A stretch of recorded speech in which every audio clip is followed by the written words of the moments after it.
नमस्कार, तुमच्या सगळ्यांचं स्वागत आहे माझ्या टू यमी फॉर टमी या यूट्यूब चॅनलवरती। आज आपण जी रेसिपी बघणार आहोत ती आहे जैन रेसिपी। कांदा लसूण न वापरता केलेली पनीरची भाजी। आपल्या या रेसिपीचं नाव आहे जैन पनीर हरियाली। तर बघूयात या रेसिपीसाठी आपल्याला काय काय साहित्य लागणार आहे ते। हरियाली पनीरसाठी आपल्याला लागणार आहे 1 बाउल चिरलेला दुधी, 1 बाउल चिरलेली शिमला मिरची, कसुरी मेथी, पनीर इथे मी 200 ग्रॅम पनीर घेतलेलं आहे, मीठ, 2 चमचे दही, 2 हिरव्या मिरच्या त्यांचे तुकडे केलेले आहेत, 1 तमालपत्र, 1 दालचिनीचा तुकडा, 4-5 काळी मिरी आणि 2-3 लवंगा। इथे ड्रायफ्रूट्समध्ये मी काजू, बदाम, अक्रोड आणि मनुके घेतलेले आहेत। हे आपण अंदाजे 5 ते 6 प्रत्येकी असे घेऊ शकतो। फ्रेश क्रीमचा वापर करणार आहोत। इथे मी बडीशोप आणि जिऱ्याची पावडर त्याच्यामध्ये मी सैंधव मीठ घालून एकदा जाडसर कुटलेलं आहे त्याला फक्त। हे आपलं आहे जैन हरियाली पनीरसाठी लागणारं साहित्य। आपण आता सगळ्यात आधी एका कुकरच्या लहान भांड्यामध्ये किंवा कुठल्याही लहान आलवणामध्ये एक छोटं प्रिपरेशन करणार आहोत। त्यात सगळ्यात आधी पनीरचे जे क्यूब्स आहेत ते आपण त्याच्यामध्ये टाकायचे आहेत, छान मोकळे करून घ्यायचे आहेत ते, आणि त्याच्यामध्ये एक एक मसाला ॲड करणार आहोत। आपण जे हे बडीशोप आणि जिऱ्याची पूड आणि सैंधव मीठ घातलेला जो मसाला होता तो आपण आता ह्याच्यात घालणार आहोत आधी। मग त्याच्यामध्ये साधारण अर्धा चमचा इतकी कसुरी मेथी हाताने अशी क्रश करून घालायचे आणि 2 चमचे दही जे आपण घेतलं होतं ते ह्याच्यात घालून हे सगळं छान एकत्र मिक्स करून घ्यायचं आहे, म्हणजे त्या पनीरला ते कोटिंग होईल व्यवस्थित।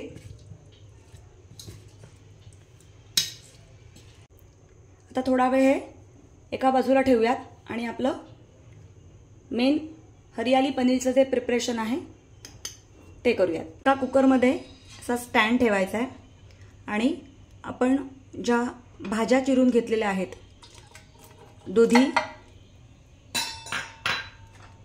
शिमला मिरची,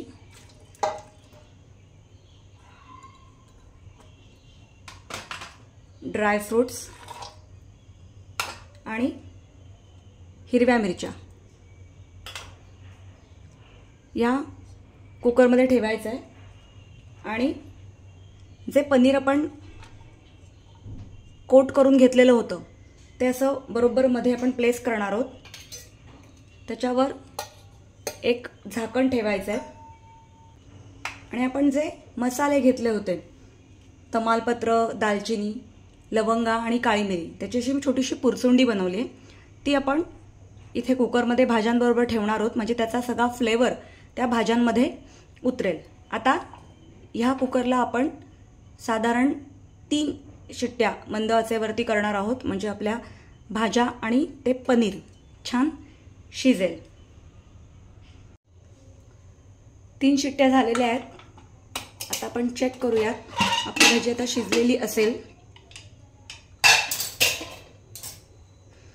सगळ्यात आधी आपण हे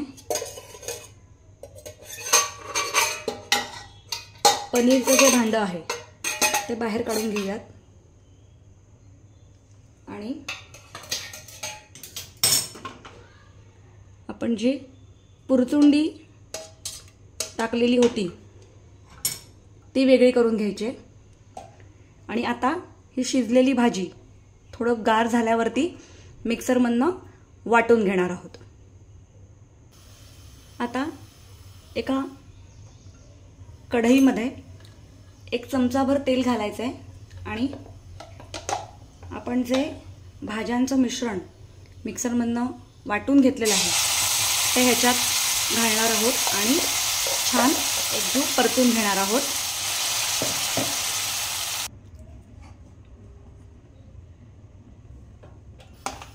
हे छान परतून घ्यायचं आहे। गरज वाटली तर थोडंसं पाणी घालायचं आहे ह्याच्यामध्ये। आपण हे भाज्या शिजवताना ह्याच्यामध्ये मीठ घातलेलं नव्हतं, त्यामुळे आता इथे आपण साधारण 1.5 चमचा इतकं मीठ घालणार आहोत गॅस मंद ठेवायचा आहे आणि त्याला उकळी आणायची एक. मी थोडंसं पाणी ॲड करते.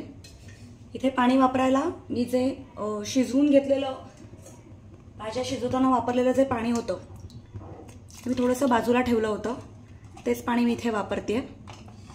त्याला एक उकळी आल्यानंतर आपण ते वाफवलेलं पनीर ह्याच्यामध्ये सोडणार आहोत. तर उकळी आली याला, तर जे पनीर आहे ते ह्याच्यामध्ये आपण सोडणार आहोत.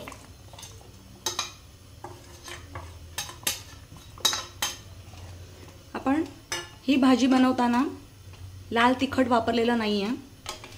आपण 2 मिरच्या, हिरव्या मिरच्या आपण वापरल्या होत्या भाजी शिजवताना, त्याच्यामध्ये आपण ॲड केल्या होत्या. तसंच जे खडे मसाले आपण पुरचुंडी करून ठेवलं होतं कुकरमध्ये, त्याचा जो फ्लेवर आहे तो फ्लेवर आणि हिरवी मिरची एवढ्यावरतीच या भाजीला चव येणार आहे. आता आपण भाजीला छान उकळी येते. आता आपण ह्याच्यामध्ये 1 चमचा इतकं फ्रेश क्रीम घालणार आहोत. फ्रेश क्रीमने गोडसर अशी एक चव येते, जी मसाल्यांची या चवीला कॉम्प्लिमेंट करते छान. म्हणून आपण अशा पनीरच्या भाज्यांमध्ये क्रीम वापरतो. आपली जैन हरियाली पनीर ही भाजी रेसिपी ही तयार आहे. आता आपण सर्व करूयात. हरियाली पनीर रेडी आहे.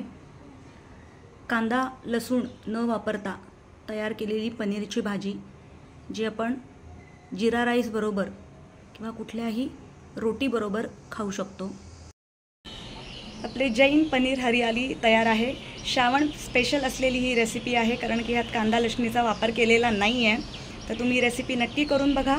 या रेसिपीच्या बाबतीतली एक छोटीशी टिप म्हणजे आपण ह्याच्यामध्ये जास्त तिखटाचा वापर केलेला नाही आहे, हिरवी मिरची वापरली आहे. पण जर तुम्ही तिखट जास्त खात असाल तर लाल तिखटाचा सुद्धा आपण यात वापर करू शकतो. तर रेसिपी नक्की करून बघा. माझ्या या रेसिपीला जास्तीत जास्त लाईक करा, शेअर करा आणि जर चॅनलला अजून सबस्क्राईब केलं नसेल तर प्लीज सबस्क्राईब करा. थँक्यू.